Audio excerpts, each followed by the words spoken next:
Kidnappings, murders, robberies, and hits isn't the only thing the Caribbean is about, but it's what this story is about. The kidnapping. Trinidad, September 16th, 1986. After a game of tennis, Surindra Maraj leaves his brother's house on Grey Street, St. Clair in darkness to head to his Fairways Maraval home. Surindra is recently married to Vashti Bhagwat and has a 9-month-old daughter, Trishana.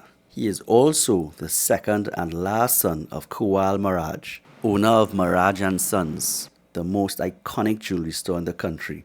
Surindra, our gold prince, doesn't arrive home. Instead, a ransom call comes in. 1 million Trinidad and Tobago dollars plus 10,000 US dollars. The family demands to speak to Surindra for proof of life.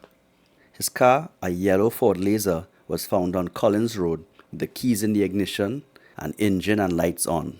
Surindra's car had been rammed from behind, and within seconds, armed men had bundled him into their vehicle. A maid from a nearby house, who had witnessed the kidnapping, went into hiding after giving her statement to the police, because in 1980s Trinidad, killing witnesses was exceedingly popular.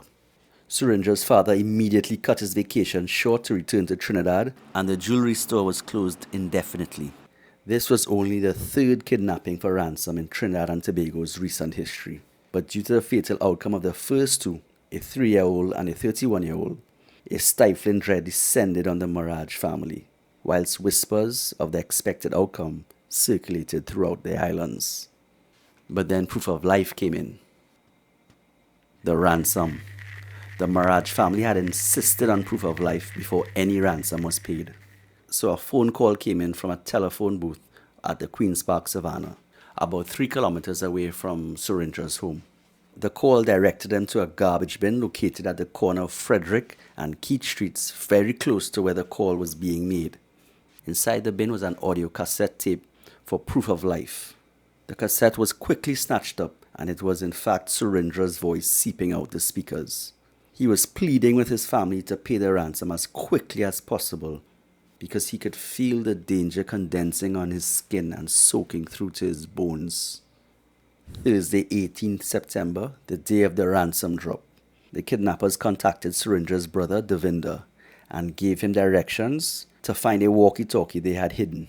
Keep in mind, this is 1986 Trinidad. Cell phones were not a reality, and $1 million was a fortune. After Devinder had collected the walkie-talkie, he was directed to the Queen's Park Savannah. From there, he was directed to Maraval, then deeper into Maraval. Eventually, he was instructed to place the money in a drain near McLeod's antique store, which today is a Sherwin-Williams paint store. This horror story is now unraveling within 1 kilometer of Surindra's house. The raid. The agreement was when the ransom money was dropped, our gold prince would be deposited near Devinder's house on Grey Street, St. Clair. 30 minutes after the ransom drop, Surindra's fate started to melt into the stories of the 2 kidnapped victims before him, and all involved could tell he was about to transition into an expensive tombstone. So the Trinidad and Tobago Police Service swung into action, full-on commando style. What the officers had kept close to their chests was some intelligence they had received earlier in the day. They had been staking out a house in Cupin Road, Maraval for the last 8 hours. It had been rented a couple weeks earlier, so they pushed that button. Police stormed the house. A gun battle erupted on the dark street with muzzle blasts illuminating the house like a mix of Diwali and Independence Night. The police, backed by an entire nation, pushed through using their ferocity and superior tactical expertise.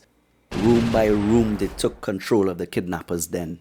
An anxious and fearful Surindra listened in earnest to the firefight, followed by crashing doors. In his pitch-black room, eyes taped shut and handcuffed, hope of a rescue grew, although next to him, in the lightless space, was a kidnapper with a gun still to our gold prince's head.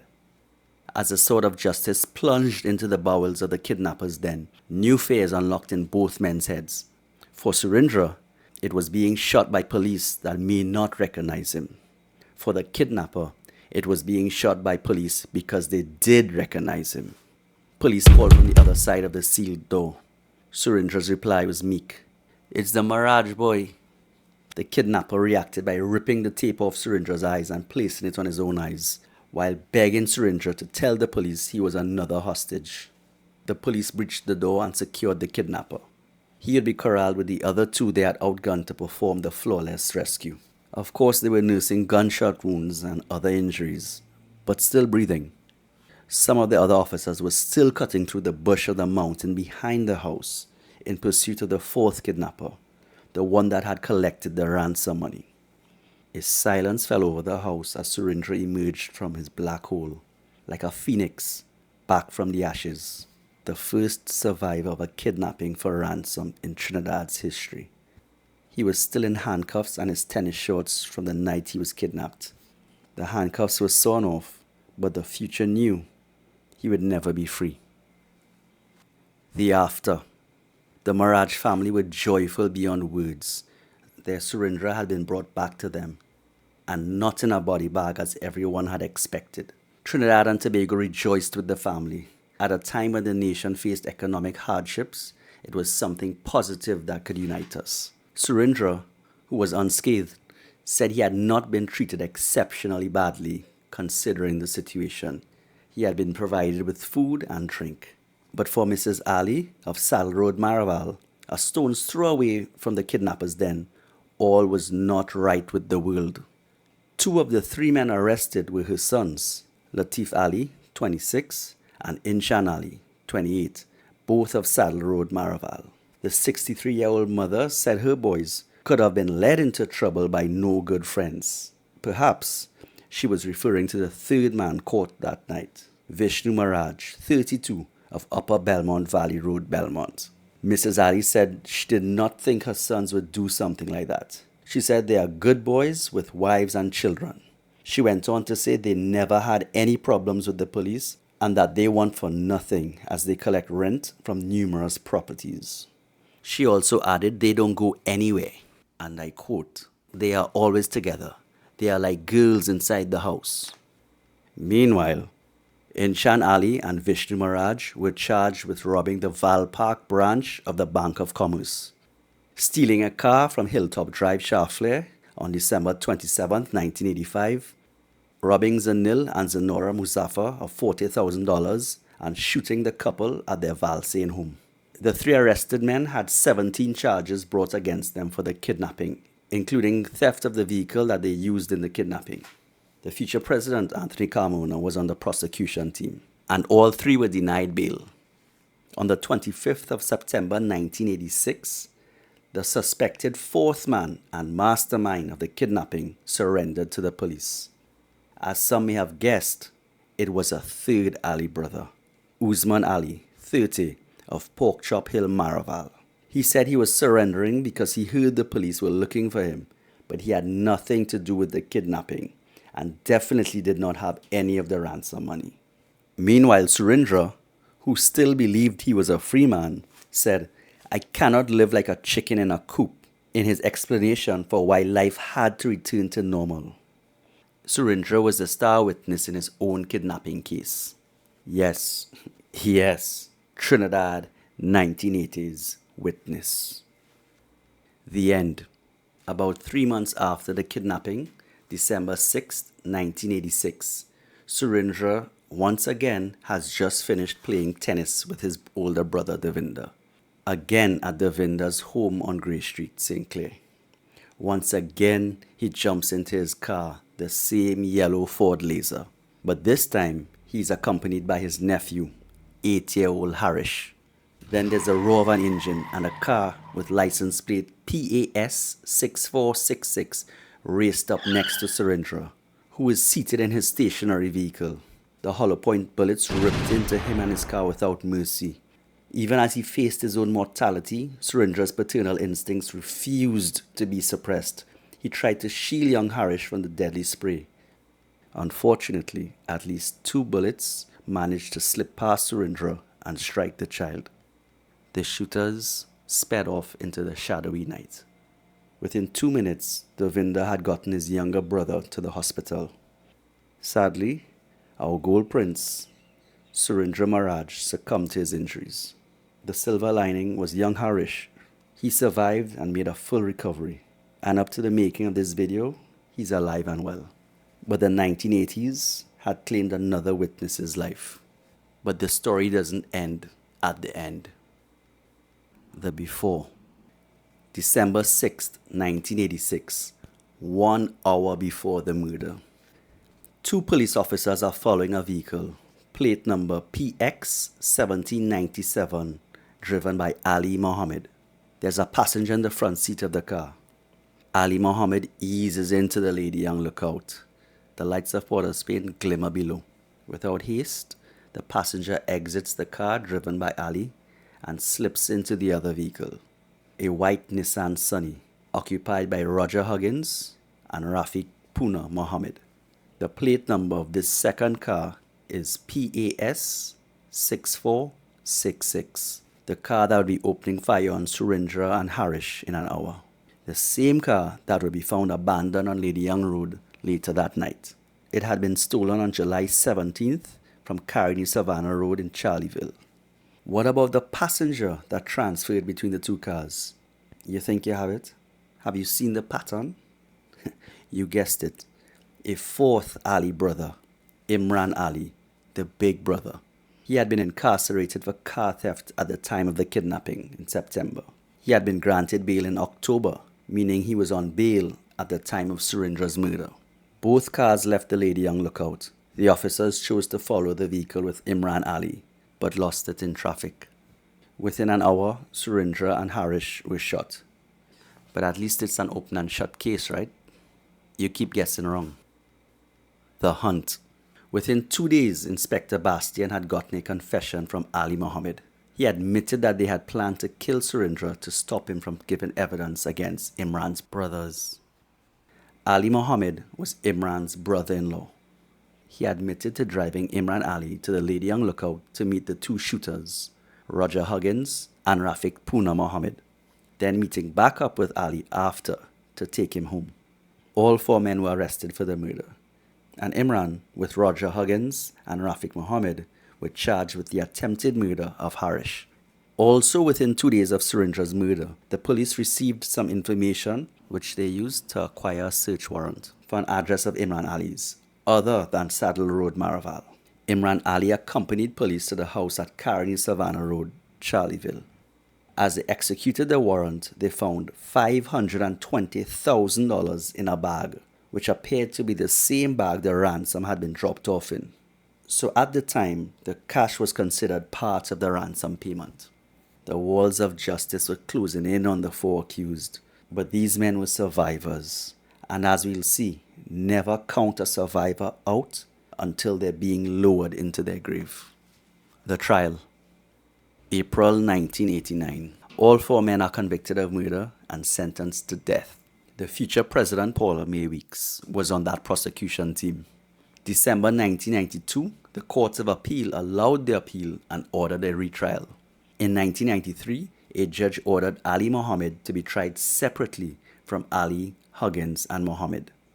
Remember, Ali Mohammed had not gone with them to do the actual murder, but he was aware of the plan and he was instrumental in the execution by taking Imran to Lady Young lookout to meet the shooters and then back home after. Ali Mohammed had also confessed everything to the police. However, this confession was not admissible against the co-accused. One of the main points for the trio was that although the police had seen them in the car, PAS 6466, and the witness had seen the occupants of the same car firing at Surindra and Harish, no one could identify who the occupants of the car actually were at that time. June 1994, Imran Ali, Roger Huggins, and Rafiq Puna Mohammed were acquitted of the murder and attempted murder charges. March 1995, Ali Mohammed's retrial began. He was again convicted of murder and sentenced to death. A main point of Mohammed's defense team is that he was not made aware of his rights while being questioned by the police inspector. As expected, in 1998, Ali Mohammed's conviction and sentence were quashed. One would expect that after sharing a cell with death, these men would be happy to grow old and wrinkled, surrounded by family. But you would think that because you've never shared a cell with death. The legacy. Legacy of crime on the family is obvious. A pain that can never heal. But what about the legacy that clings to the accused? Well, it proved to be fatal. Some were eventually killed, and being in the biggest kidnap murder case up to that time could have easily played a major role in the trajectory of their lives. Imran Ali's name would come up multiple times as a person of interest in numerous crimes. In June 1994, Chaitram Gaya and Vishnudat Sharma left their homes in La Romaine and Princestown respectively. They were going to KFC in Maraval to collect $250,000 from Imran Ali. Gaya said he had sold Ali 19 cars and this was the payment. Neither Gaya nor Sharma were ever heard from again. It must be noted that Gaya himself had also been charged with murder in the 1980s. However, as was the norm, multiple witnesses were killed. Imran Ali would also be a person of interest in the 1995 assassination of former Attorney General Selwyn Richardson. Richardson had been a hostage in the Red House for the 1990 coup, where he was shot and beaten. But on June 20th, 1995, he was struck with 6 bullets while in the driveway of his Pomrose Avenue Cascade home. In this theory of Richardson's assassination, the suspected assassins Abdul Qadir and Curtis Felix were believed to have been hired by Imran Ali, then subsequently murdered by Ali. He was eventually charged for the 2 murders, but like clockwork, the witness was killed. Richardson's assassination has never officially been solved. Ali's run came to an end in 1997 at the hands of the anti-kidnapping squad. He was killed in a shootout involving a kidnapping. Rafiq Puna Mohammed was actually the victim of a kidnapping in June 2001. Ironically, a ransom of $1 million was initially demanded, but then reduced to $500,000. The police believed he had been kidnapped by Venezuelans in connection with a multi-million-dollar shipment of white powdered substance he had received but failed to pay for. He was eventually released on the Queen's Park Savannah, very near the entrance to Maraval. To the knowledge of the police, no ransom had been paid.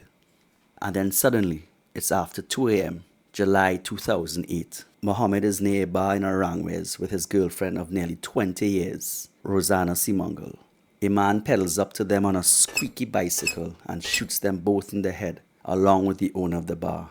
He then squeaks away. Immediately a call is made to Mohammed's good friend. This friend, that is never seen without his bodyguards, immediately runs out of his heavily fortified home to the scene of his murdered friends. He has no time to organize or wait for his security detail. After 3 a.m., he is looking down at his slain friends. A black car screeches to a halt and multiple heavily armed assailants pounce on him. He is killed mere meters from his friends. Police consider this execution, the execution of 40-year-old Merlin Kujo Alambi, as ruthless, yet crafty. The Caribbean crimes. Bring out your dead, bring out your dead. Bring out your dead, bring out your dead. Bring out your dead, bring out your dead. Bring out your dead, bring out your dead. Crime is hardly ever linear. It takes a meandering route of least resistance that produces a web that can trap anyone in its sticky path, suffocating the life, hope, and morality of its unfortunate victims. This web produces a butterfly effect that can transcend time and space, resulting in pain, suffering, and tears decades later and miles away, so far removed from the source that the parties involved don't fully comprehend why they're doing what they're doing or why it's being done to them. Do you think each crime is an independent event, or is it dependent on past events and experiences? If 40 years ago Imran Ali hadn't stolen a car, how different the lives of so many may have been. Or what if we flip this entire story on its head? What if, at the time of Surindra's kidnapping, there were murmurs of an underworld transaction gone sour? What if, as the kidnappers extracted Surindra from his car, they said to him, "We have you, and Dev will have to give you $1 million to get you back"?